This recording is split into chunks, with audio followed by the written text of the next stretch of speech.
31 मार्च 2025 के बाद सेटलमेंट होनी बंद हो जाएगी क्या, जैसे कि चवन्नी छापों द्वारा लोगों को बताया और समझाया जा रहा है।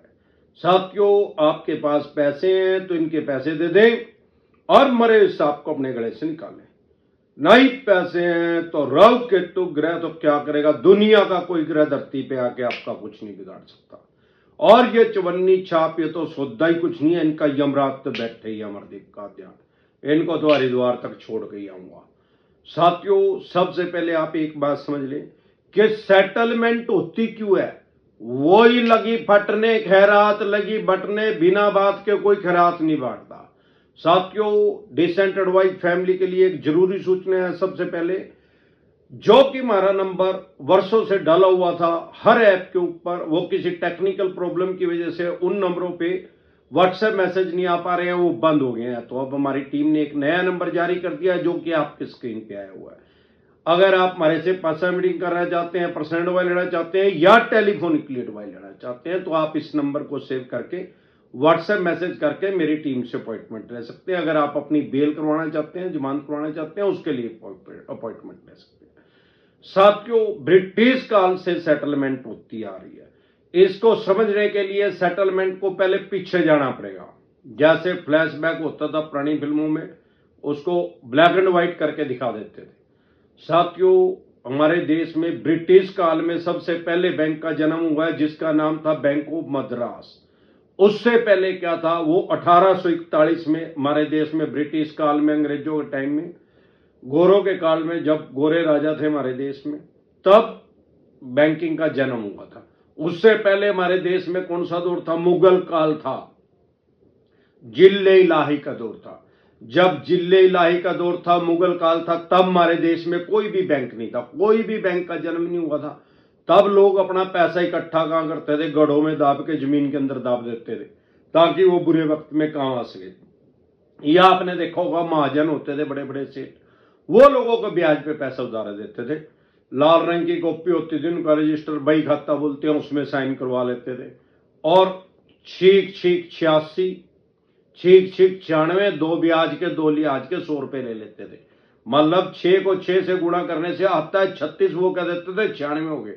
और 2 ब्याज के, 2 लिहाज के, उसको समझाते थे भाई 2 ब्याज के लिए हमने और 2 लिहाज के छोड़ दिए, अब 100 हो गए, 100 रुपए दे दो।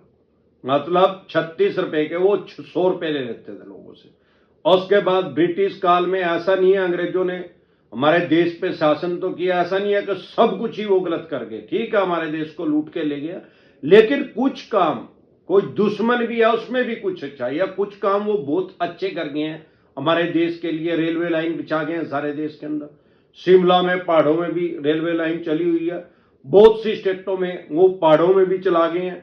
आप जाके देखें, वेस्ट बंगाल में, सिलीगुड़ी में, वहां चली हुई है, सब जगह चली हुई है। वही बैंकिंग का जन्म करके गए हैं, अपने देश से बैंकिंग का कॉन्सेप्ट लेके हमारे देश में आए। उसी की जो टेक्निक है उनकी, उसी से आज भी बैंकिंग हो रही है।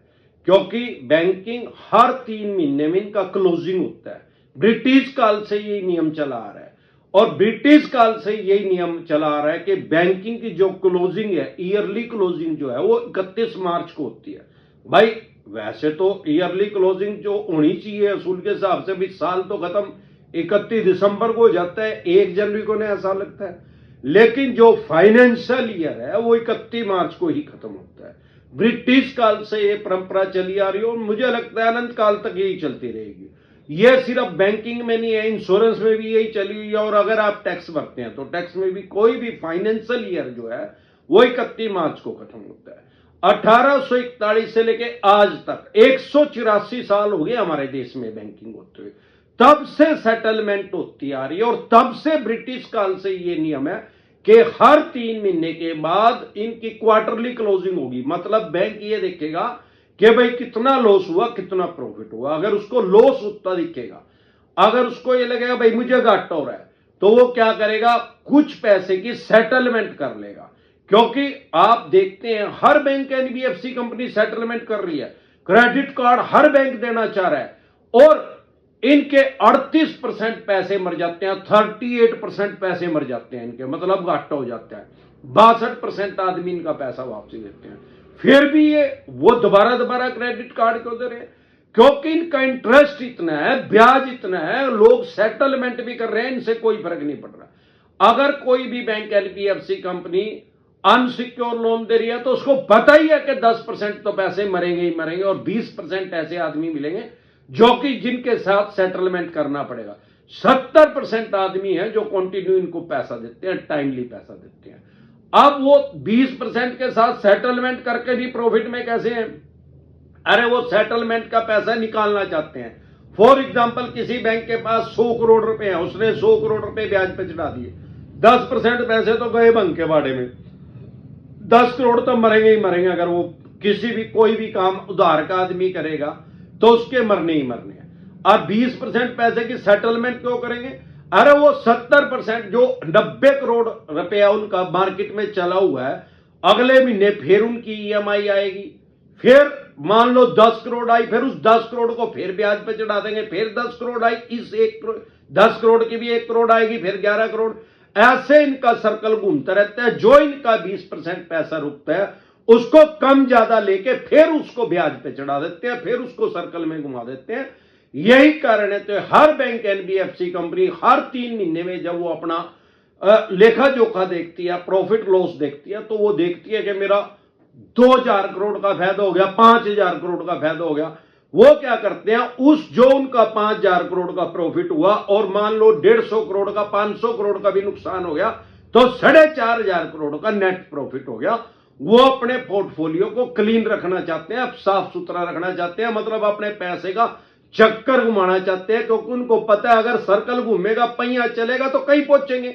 अदरवाइज तो चाहे जहाज है यार, जब वो नीचे से तो पहले पहिए भी चलेगा, उसके बाद ही तो उड़ेगा। जब वो पहिए से चलेगा ही नहीं तो उड़ेगा कैसे? इसलिए ये सेटलमेंट करते हैं।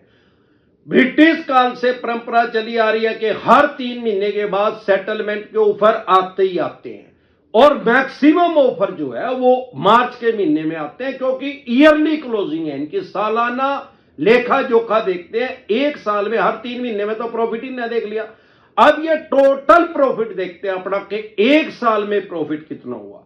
भाई ब्रिटिश काल से बैंकिंग हो रही है। सबसे पहले बैंक का नाम था बैंक ऑफ मद्रास, उसके बाद बदल के इसका नाम रख दिया गया इंपीरियल बैंक ऑफ इंडिया, और आज की डेट में भी ये बैंक हमारे देश में काम कर रहा है एसबीआई के नाम से, स्टेट बैंक ऑफ इंडिया के नाम से। तब से लेके आज तक जितने भी अमेंडमेंट 184 साल में बैंकिंग में हुए हैं वो सब अमरदीप कादियान के माइंड के अंदर से है।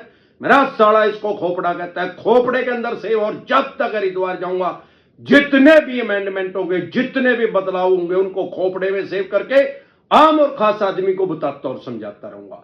अब जो लोगों को चवन्नी छाप ये कह रहे हैं कि 31 मार्च तक सुनहरा मौका है, ये तो बात ठीक है। जेएफएम चला हुआ है, जनवरी फरवरी भी आती चलेगी, लेकिन नाम इसका यही रहेगा, मार्च तक भी इसका नाम ही रहेगा जेएफएम, जनवरी फरवरी मार्च। इसमें सबसे ज्यादा मैक्सिमम डिस्काउंट मिलता है। लेकिन ऐसा नहीं है कि 31 मार्च के बाद सेटलमेंट ही होना बंद हो जाएगा। जब तक दुनिया रहेगी, जब तक बैंकिंग रहेगी, तब तक सेटलमेंट होती रहेगी, क्योंकि मैंने आपको बता और समझा दिया है कि किस कारण से ये सेटलमेंट करते हैं। जब इनका पैसा फंस जाता है उसको ये कैश करना चाहते हैं, लिक्विड करना चाहते हैं, ताकि वो पैसा सर्कल में आए और वो घूम सके। क्योंकि जो पैसा रुक गया है उसको सोचते हैं चल जितना आ जाए उतना ही सही। अनसिक्योर लोन में 75% तक डिस्काउंट देते हैं प्रिंसिपल का, मूलधन का जो आपने लिया है, और क्रेडिट कार्ड में 85% तक पैसा डिस्काउंट मिलता है प्रिंसिपल का, मूलधन का, जो पैसा आपने यूज किया है। क्रेडिट कार्ड भी लोन ही है, जो आम आदमी लोन नहीं समझ रहे। ये सबसे खतरनाक लोन है, दुनिया का सबसे खतरनाक लोन है। ये प्री अप्रूव्ड लोन है, जितनी आपकी लिमिट है उतना आपका प्री अप्रूव्ड लोन है। क्रेडिट कार्ड लेना मतलब अपनी कबर खुद खोदना, और बहुत से आदमियों ने 8-8, 10-10 कबरें अपनी खोद रखी हैं। अगर आपने भी अपनी कबर खोद रखी है तो इनको सिर्फ उसमें धक्का देना, आपको और कुछ नहीं करना। तुरंत प्रभाव से आप उसको बंद करवाएं। आरबीआई की गाइडलाइंस आ चुकी है। आज तक आपने सुना है बैंक एनबीएफसी कंपनी ब्याज प्लेंटी जुर्माना लगाते हैं, लेकिन आरबीआई की गाइडलाइंस के अकॉर्डिंग अगर आप इनके पास एक रिक्वेस्ट करें, क्रेडिट कार्ड के ऊपर ही कस्टमर केयर का नंबर लिखो, एक रिक्वेस्ट करें भाई मेरा क्रेडिट कार्ड जो है बंद कर दो, 5 वर्किंग डे के अंदर इनको उसको बंद करना पड़ेगा। अगर नहीं बंद करेंगे तो 500 रुपए पर डे के हिसाब से इनके ऊपर पेनल्टी लगेगी। तो अपने राइट्स जाने और अधिकार जाने, डरे घबराए नहीं। लाइफ टाइम के लिए जब तक आप जिंदा है और उसके बाद भी जब तक दुनिया रहेगी तब तक सेटलमेंट होती रहेगी। ये कोई मैंडेटरी नहीं है, कोई जरूरी नहीं है सेटलमेंट करना। आपकी मर्जी आप करें, आपकी मर्जी आप ना करें।